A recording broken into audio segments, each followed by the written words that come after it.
Okay, so we are here to take a look at a new game that was just released on the Meta Quest 3, the game called Lucent VR.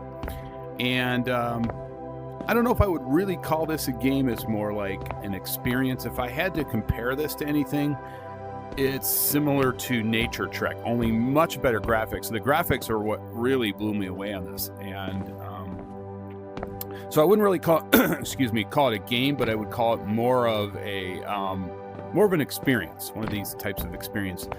And they have these rooms. You sort of come into this. I think this is in the sky or something. I'm not sure where this is at. You come over here and you don't really see this. Actually, when I first looked out this, I didn't have a very good impression of this. But then as I got into some of these portals here to go into these different environments, I was really blown away by the graphics. Really incredible. And it really kind of shows you what the Meta Quest 3 can do. So again, if you're looking for like a true game, no, this isn't it. It's more of an experience.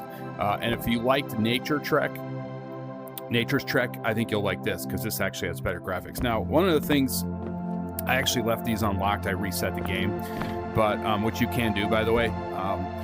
But what I do want to show you is that you do have some things in these worlds that you go into that you need to find. So here I have to collect 8 clamshells, and there's 2 more in here, or maybe more, that I have to collect. And there's also these Saturns you have to collect before you can go to this environment. So there is a little bit of a challenge here, I would say. So let's first go into the desert island, and we'll check this out. This is my favorite one along so far. I haven't actually unlocked those 2 yet. I'm sorry, I have. I'm talking about on this game. I need to find the clamshells. But and this one's my favorite. I also did like this asteroid one on Saturn. That's really cool too. So, but this is kind of trippy going through here. When you come up here, it gets very pixelated, and then you go into the environment. And I got to tell you, these are some of the best graphics I've seen for one of these types of experience games on the Meta Quest. And you can go underwater. Look how great this looks. And this really does kind of show you what the Meta Quest 3 can do. I mean, I don't know if this is even pushing this to the edge or not. I love how, by the way, you notice this. Watch this. When you go back down in the water here, I found this really cool. You come out and there's water on your goggles. That was really cool. At first, it was so real. I had to, when I first went down, I was like, wait a minute, is there really water on my goggles? I was sort of surprised by that, but that was really a cool thing. So again, you're kind of looking around to see if you can find artifacts. When you pick up the artifacts, by the way, it'll disintegrate in your hand, so you know you actually found something. So, and this has, I think, 4 or 5 islands. Some of these maps are bigger. You can go way out. Other ones are a little bit smaller. But I found this one just very, very relaxing. And you can interact with some of the, the rocks here. And like I said, I actually just kind of enjoy going underwater. Now, one thing would be cool if they added to this, you can't really swim. So I was trying to swim. You don't really swim. I'm not even sure if you can go up. I guess you can. Let's see. If I go deep here, can I go up? I mean, I'm hitting up and I'm not really going up. Maybe that's another limitation of the game. I couldn't figure out how to actually swim. So there is no swimming, I'm pretty sure. But nonetheless, I thoroughly enjoyed that. Look at all the water on the dock. I mean, look how neat that is. So there's things to explore. There's some various items, you can pick up some of this wood. And you can grab some of this stuff. You might pick this up. Maybe paddle. But look how incredible this water looks.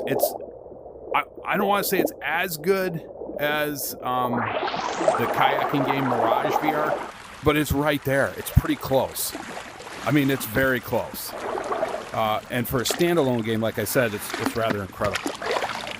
So you have sort of this beach island. I might actually use this just to sort of meditate. You put this on and you just sit down for a while and just well, you know where I'm going with that. Sort of just take it easy, I guess. Couldn't get that out. But yeah, so this is the first environment. Now, if you want to go back, there's not a lot of options. You just hit the options menu and you're going back to the menu. There's very little else. The main if you can even call this a game, like I said, you're looking for some artifacts in here that basically just unlocks the other board. So let's go back. We'll take a look at another environment. I wasn't as impressed with this environment, by the way. This one was just a house. This one I was very impressed with. I'll let you, if you guys decide to buy the game, I'll let you guys check that out. But that one was really neat too. There was a UFO in there, which I thought was really neat how they did that. So let's go into this world. This was my other favorite world. I was just blown away. You can actually walk all the way over this. So this is one of the largest ones. You can actually walk all the way over to those windmills. That's how far you can go. I think this might be the biggest one. So I found this one really interesting. And one thing I wish they would have added here, there's no sprint. So you I would like to be able to run. You can't really run. You can only walk. And maybe that was by design because they want you to sort of take all of this in. That could have just been by design. So again, you're kind of looking around these rocks and seeing if you can find... see, I found one. I just found one. Here we go.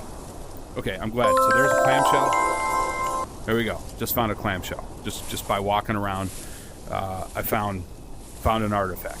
And that's kind of how it'll go. You'll just kind of walk around and you'll find things. That balloon, I thought when I first came in here that balloon would come down. I think that would be a really neat addition if the developer's listening. For that balloon to come down, you could get up and sort of go around the map in it. I think that would be really a neat addition. There was an artifact in here. I already got it. But yeah, again, you can sort of just look around and maybe you'll find other artifacts. But look at this grass. I mean, this is just amazing. I mean, this is just amazing. I kept expecting that to come down, but it never does. So, but again, I think that would be another neat addition. But this is a huge map. And you can just walk all around this. These were kind of cool to play around with these bubbles. You can sort of hit these things. I don't know. This sort of feels very, how do I say this? Surreal. Yeah, this map, out of all the maps, felt the most surreal. It's almost like you're in a dream. You can sort of hit these things. Yeah, so again, if you liked Nature Trek, and if you don't have it, but I would recommend this game. But again, it's not a game in the true sense of it. It's more of experience. It's only $9. To me, it's worth it. And I will actually come back here, like I said, just to sort of, if I'm trying to sort of relax. I found this extremely relaxing, and that's sort of the name of the game. This aquarium was really cool. Yeah, that was cool. I wonder if there's something in here. I didn't think of this. No, there's nothing. But yeah, the aquarium's kind of neat. They got a TV here that looks incredibly good, by the way. That blew me away. I could actually watch a movie on there. I want to fire up a movie on there. That looks actually incredibly sharp. And I think that's where, one of the things VR is going to start doing is you won't even, as these headsets get lighter and lighter, you won't actually need a TV anymore. You'll just put one of these things on and watch. So that's the game.